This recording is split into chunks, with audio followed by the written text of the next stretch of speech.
first of all, it's really, I think the first press conference we've really had completely since the flood. I'd like to send out, my prayers and everything to everybody that's been struggling with the flood, going through it before myself. I know what it's like, and there's still people out there struggling every day. They're going to be out of their houses and displaced for a while, so it's a long haul. And I think I saw Vice President Biden, was that this morning or yesterday? I can't remember. Going through the locker room, getting changed, and had the television on about trying to get even more money for our state. So my thoughts and prayers are still with everybody on that situation. Now moving on to our football game, our players and our coaches, and I think everybody is excited about playing a football game finally again and trying to get back to some normalcy. But we play a very, very good football team. Go to their place at Oregon State. Mike Riley is, I think, an exceptional coach, very well respected in our business, not only as a coach but as a person. And his teams play with unbelievable energy and resiliency. And they really should be 4-0. I think they're 3-1. They should be 4-0, the way I see it. And so I think they're an excellent football team. We're going on the road. They were preseason, I believe, ranked top 25 team, and I think that's what they are. And I think they're very, very good. They're exceptional on offense in their passing game. Their quarterback, Mannion, number 4, is really, really good. Can make every throw. Cooks, number 7, he's an excellent receiver, but if you go watch the tape, the amazing thing in him is the run after the catch. He's like a running back when he catches the ball and can make people miss right and left. And then number 8, I can't pronounce his name. I'll just go with his first name, Richard. I think it's Mullaney. He didn't play much in the Eastern Washington game, and all of a sudden he appears in the next games and makes big play after big play after big play. And he does a great job. And their receiver coach for me at San Jose State, so I know him really well, Brent Brennan. He does a great job with the receivers there for Oregon State. Defensively, they play hard. They play recklessly. And I think they're a very good defense. I know their numbers haven't showed it, and I know that sounds like coach talk, but they were really good a year ago statistically, and I think that they just kind of ran into a little bit of a buzzsaw here at the beginning, but I still think they have very, very good players and can be excellent on defense. It's going to be a tough game for us. Our kids are excited about playing and want to go play, and they're excited about playing a Pac-12 football game. So I'll take any questions at this time. How close to being back to normal is your preparation, your players' attitude, everything like that? Oh, I think all of that's back to normal, the preparation and kind of getting back into the game week. We had that time there, and we had quite a few kids that were displaced and are in different apartments now, and had to apply for money to get things back that they lost. So that was tough on them, but I think now they're all back to normalcy and moving along fine. Coaches always say we're either getting better or we're getting worse. Yeah, nothing stays the same. Nothing stays the same, exactly right. So have the Buffs gotten better during this time, and if so, how? I definitely think we have improved during this time. That'll be able to tell here in this game and the next game, and we play some really, really good football teams, and I think that we've gotten back to a little bit healthy, and I think that we did improve. We concentrated on different aspects of our game that we were struggling at. We tried to improve on areas that we were doing well at. So hopefully we'll show that Saturday. The speed of the game is one thing I've talked about that we've tried to really work hard at. We did it again today. We went good on good quite a bit today to keep the speed of the game going. And that's something that you get when you play in games. So they have 4 games, we have 2. So there's a little bit of an advantage on that side of it. But on the other side, hopefully we're a little bit fresher than they are, is what I'm hoping. So. How do you approach taking a team on the road? Well, it's a great question. We have 4 goals that we approach every game at that are ours personally. I won't share with you here, but that we attack we started attacking it Monday when we met as a team. We go over them every day. And, I think the primary aspect is they have to go with a mindset that it's not a trip, it's a business. And you always hear coaches say it's a business trip.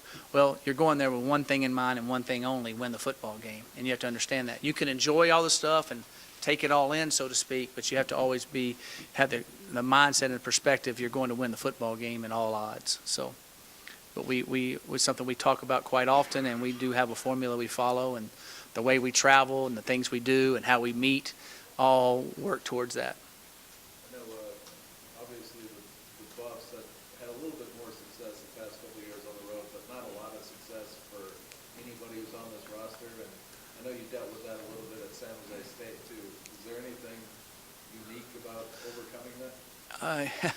I think it's just the maturity level of your team, to be honest with you. You know, where we were before, every plane trip we took, the plane was delayed either an hour to 5 hours. It was crazy. I've never seen anything like it. And we won every single plane trip.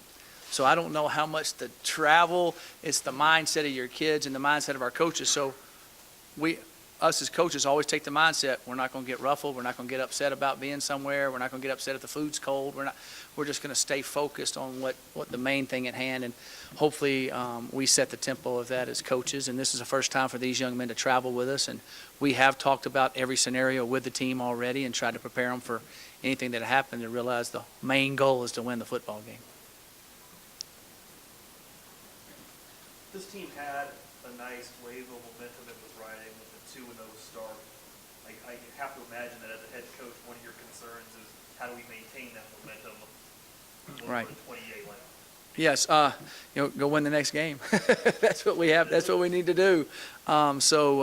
We just got to go play and not worry about that, and just keep playing and keep playing. That's the thing that, the first 2 games, our kids played the whole 60 minutes. Yeah, we had some ups and we had some downs, but they were playing the whole time. And that's what I hope we keep doing, and I think we will. Coach, I heard something about a patch the players will be wearing on their uniforms this weekend. Could you talk about that a little bit? Yeah, I think it's an MS patch. Yes, it's an MS patch that all of college football will be wearing and working with, and it's something that's very close to my heart, and something that I know our kids are excited about doing. Or mainly the coaches, wear those on their sleeves, and it's something that we honor that the NCAA and college football recognizes and wants to support. Yes. Paul talked about the whole circumstances with the flooding actually bringing this team closer together because there were players on the team who were displaced or had their own issues. Did you see that the flood had a positive impact on your team in that regard?